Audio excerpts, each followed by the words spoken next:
Hi, everyone. Judge Andrew Napolitano here for Judging Freedom. Today is Wednesday, November 5th, 2025. Phil Giraldi joins us now. Phil, a pleasure, my dear friend. Thank you very much for joining us. Let's get right to some relatively late-breaking news as of yesterday. Was Dick Cheney a war criminal? He was the ultimate war criminal. And he was not the only one, unfortunately. The whole crew that he had at the Pentagon and also in his own office in the White House were equally in it up to the eyeballs in terms of using intelligence that they knew was fake, that they had basically invented, and that they had created narratives about. And they used this information to create a casus belli, a justification for war against Iraq, which did not threaten the United States and did not have any weapons of mass destruction. So yeah, he's the ultimate guy. Wow. And of course, nothing will ever come of it. He's dead, and his compadres are. I guess they're still around. I don't know. Is Wolfowitz still around? Yeah, he is. He's over at the American Enterprise Institute, I think. Right. Do you see a line between the Netanyahu slaughter of innocents in Gaza and Trump's slaughter of guys in speedboats on the high seas? Do you see any connection there in the way they think? Yeah, and I think this is going back to what we were just talking about, where we have senior people in these two governments who believe in war at any cost. And if it means faking the information, or if it means just basically creating a credible and sometimes not so credible argument for going in and killing people, they're quite prepared to do it. They're doing it in the Caribbean. They're doing it in the Pacific against Colombians. They're now cranking up to maybe do the same thing in Nigeria. I mean, this is just unbelievable. This is none. They come up with these things without any what you or I or any person who has any kind of sense would consider to be evidence. This is always kind of like the thing about Nigeria. There's a lot of hearsay and mumbo jumbo if you read through all the details of what went on there. And the first thing that occurred to me was that, hey, Donald Trump, you're going after the Nigerians for persecuting Christians.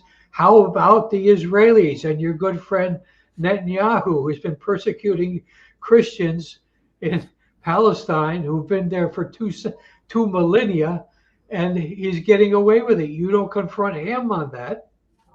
Here's Trump on Air Force One threatening boots on the ground in Nigeria because they're killing Christians. Cut number one, Chris. On Nigeria, just wanted to ask you, do you envisage US boots on the ground? Could be. I mean, a lot of things I envisage, a lot of things. They're killing record numbers of Christians in Nigeria.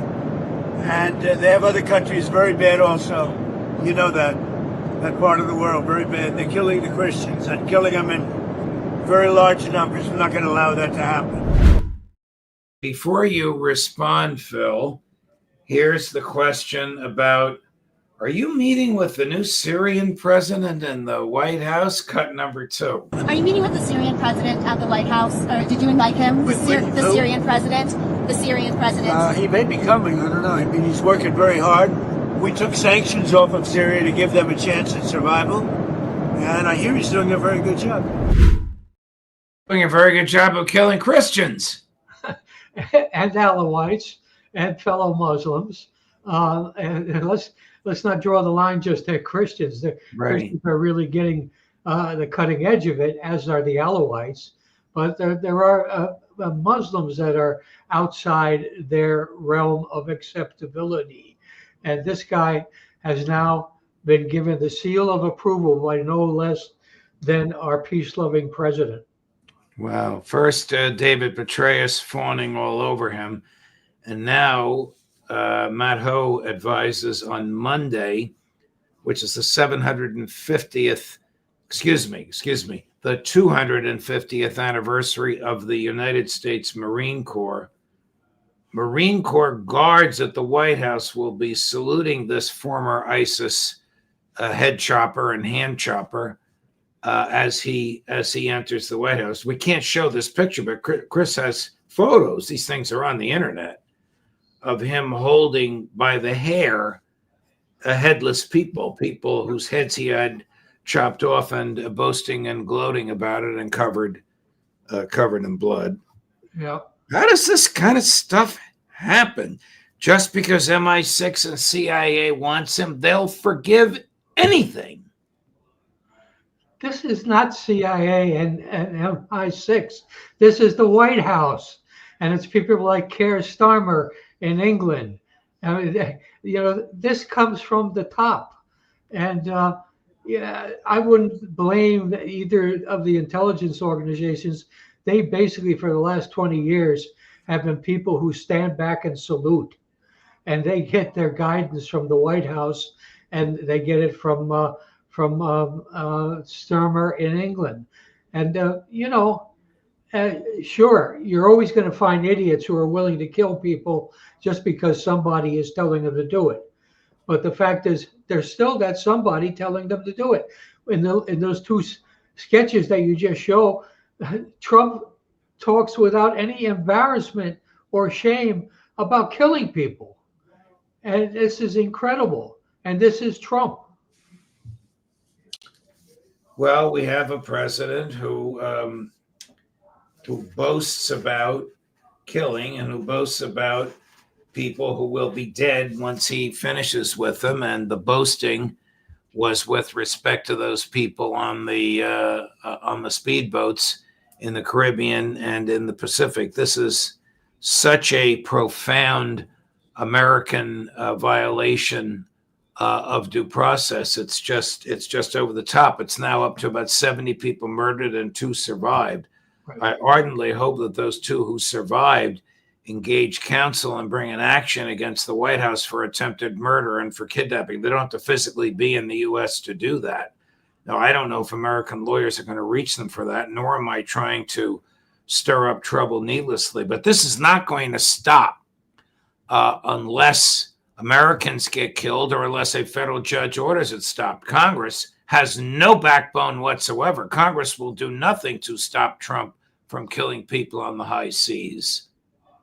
Well, Congress maybe should have stepped in when he started using the same kind of language and the same kind of threats to be killing people in Gaza that didn't agree fully with what he was suggesting that they must do.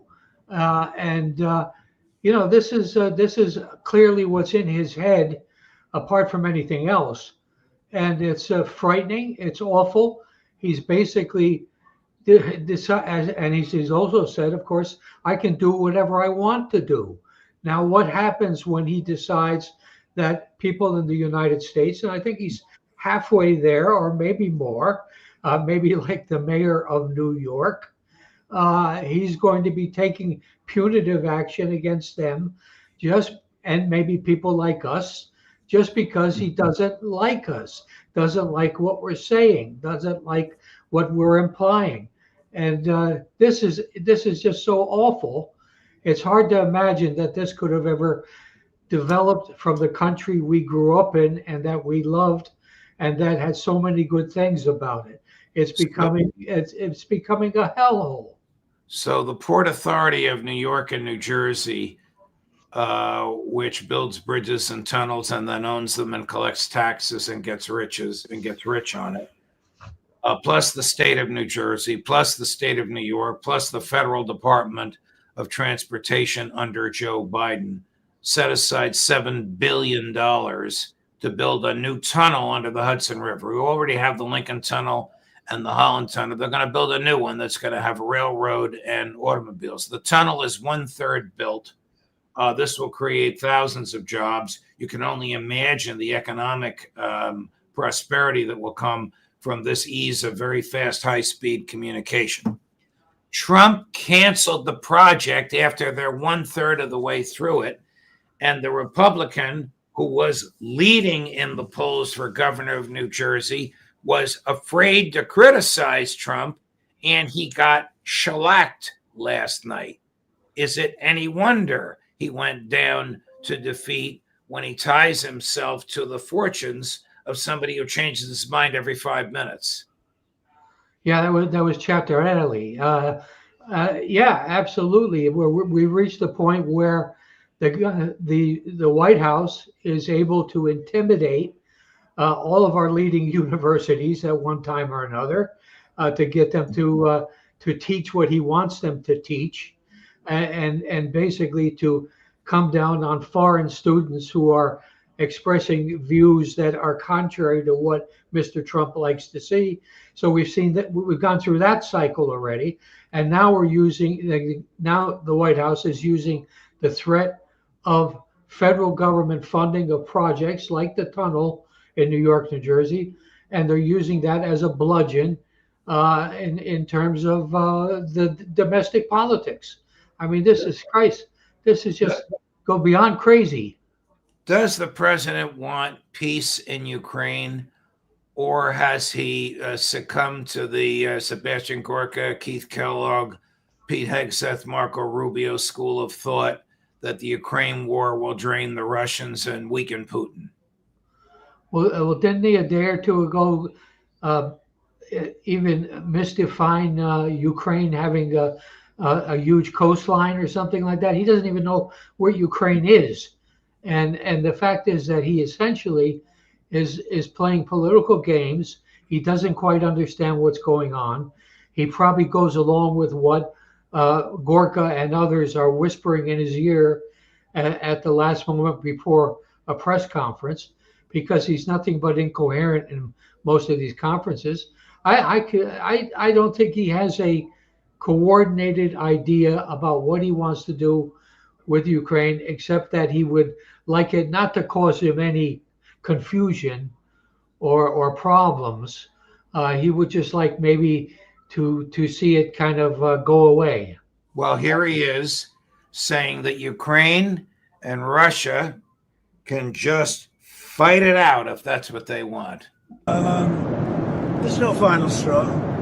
Sometimes you have to let it fight out, and they're fighting it out. And it's been a tough war for Putin. He's lost a lot of soldiers, maybe 1 million. That's a lot of soldiers. And it's been tough for Ukraine. It's been tough for both.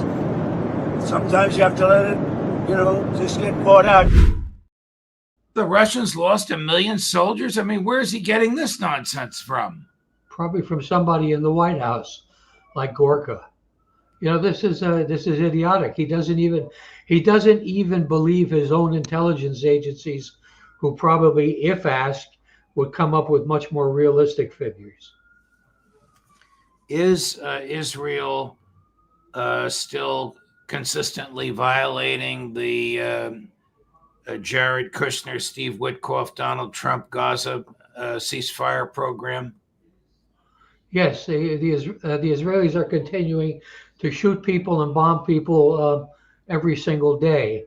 And now that they have this cute little yellow line that they drew, which gives them more than half of Gaza as sort of a security zone, they are basically using that as an excuse to shoot children who are going looking for something to eat. What kind of a head of state, when confronted with a video of soldiers raping a helpless, beaten male prisoner in jail, would, instead of condemning the behavior of the soldiers, say that the fact that a video of this got out was the worst PR disaster in the history of the state of Israel? Only Netanyahu could say that with a straight face. No, I think Trump could do that too. But the fact is that the woman, I have to read her name because it's beyond my, Yifat Yerushalmi. She was was a major general, the top lawyer in the Israeli army. And she was responsible for the investigation of this incident, as it were. And the real danger that came from this incident was the fact that it was filmed, because there have been lots and lots of reports of things like prisoners being raped, prisoners being otherwise abused, prisoners having their organs removed. This has been the standard operating procedure for the Israeli army and for the Israeli government not to investigate ever, no matter what happens. But in this case, there was a video made of this, which is floating around and apparently got into the hands, according to one media source, of the ICC, the International Criminal Court. And they were prepared to move on it and demonstrate that the Israeli government was doing exactly what it was doing. And it was, as Netanyahu mentioned in his little speech yesterday, oh, gee, this is bad public relations for Israel. This is unacceptable. These people, of course, the ones who did the torture and the rape and everything like that, were ones that were arrested back, I think, originally detained back in July. And then there was a large group of largely settlers headed by Mr. Ben-Gvir, who stormed the hospital or the prison where they were being held to release them, and they were released. Here, this is a photo. I guess she's still a major general. She resigned her position as the head lawyer of major. I believe she resigned her commission. Wow. All right. So this is former Major General Yifat Tomer Yerushalmi. But before you comment further, watch this. Chris, cut number 7. The IDF's international legitimacy efforts are greatly benefited by the aura, the protection with which the justice system provides it. Yesterday, the reservist charged with abuse appeared in public and accused Tomer Yerushalmi of spoiling their case. You've done a field trial on us in front of the cameras, as if you've already decided who's guilty. We will continue to fight for justice for ourselves, for everyone who came out in uniform and defended our home. This weekend, Tomer Yerushalmi briefly went missing, and police found her abandoned car with a note. Police later found her on a beach, safe but in distress. The incident in State Taman caused immense damage to the image of the State of Israel and the IDF, to our soldiers.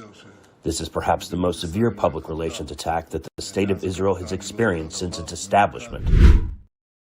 Severe public relations attack the State of Israel has experienced since its establishment. Not, this is a despicable criminal violation of human rights and we will prosecute these people to the hilt. Instead, we'll let them appear with masks on and laud them. Well, yeah, this is typical behavior by the Israelis, which they've been doing ever since the state was created. If you go back and catalog all the instances of this kind of horrific behavior by Israel. But my second question on top of this is, when is Donald Trump going to condemn this kind of behavior and say to Benjamin Netanyahu, okay, that's it, Benny boy, we're cutting off your arms and we're cutting off your money as of tomorrow. This behavior is not acceptable anywhere in the world that calls itself even vaguely civilized. I'm waiting for somebody to ask Trump about this and see what his response may be. Before I let you go, I have to show you what the wealthy American Zionists are trying to do by silencing people in the United States. This will give you heartburn, and I apologize for it in advance, but you need to see this. Chris, cut number 10. How about little Ada Fuentes? What did his family do for this country? What did he do? How about Tucker Carlson? What did he do for the country? He interviews the Qatari, interviews Putin, he interviews the lowest of scum, genocidal maniacs from the face of the earth. Now he's attacking Christian Zionists.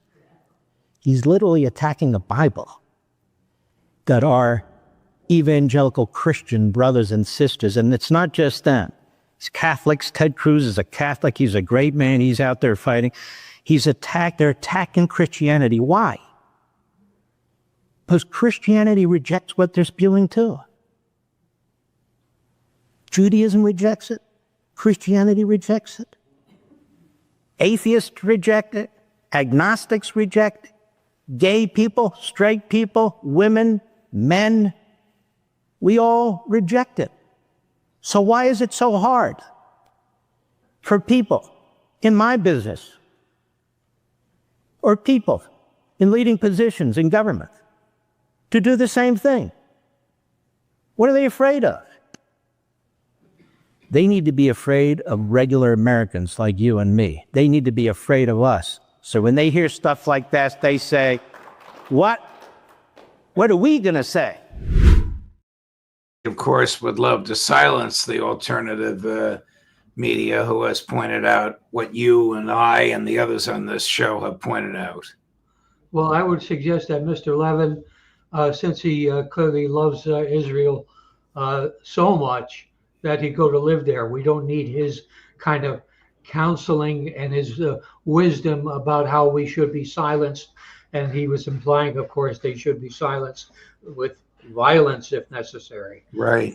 Anyway, I think they're in panic mode, Phil. I think that Tucker and his colleagues have driven a divider right in MAGA, and the vast majority of these young people, like Charlie Kirk was about to before he was murdered, are rejecting Netanyahu's genocide. Yes, I agree. Can I interject a little story from yesterday too? Sure. This story occurred on the West Bank.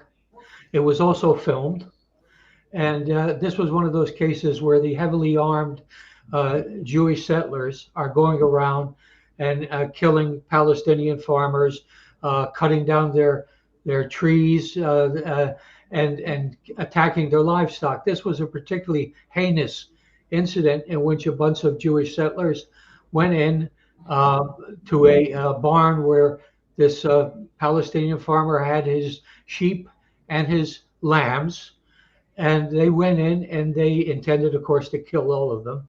But what they did was the lambs, they went to first, they restrained them, and they gouged their eyes out with knives to create a stronger message for these Palestinian farmers. Oh my goodness. To me, this story, this sums it up about what these bastards are like, what they're up to, and the sooner we Americans wake up to the fact that they are empowered to do this only because we have a government headed by a moron who is enabling them to do it. Thank you. Thank you, Phil. Thank you for your courage in articulating that. We'll end on that sad, repellent, but instructive note. All the best, my friend. We'll look forward to seeing you next week. Thank you. Thank you. Sure. Coming up tomorrow, Thursday at 11 in the morning, Aaron Mate at 1 in the afternoon, a full day for you. Colonel Douglas McGregor at 2 in the afternoon, Colonel Lawrence Wilkerson at 3 in the afternoon, Professor John Mearsheimer at 4 in the afternoon, Max Blumenthal, Judge Napolitano for Judging Freedom.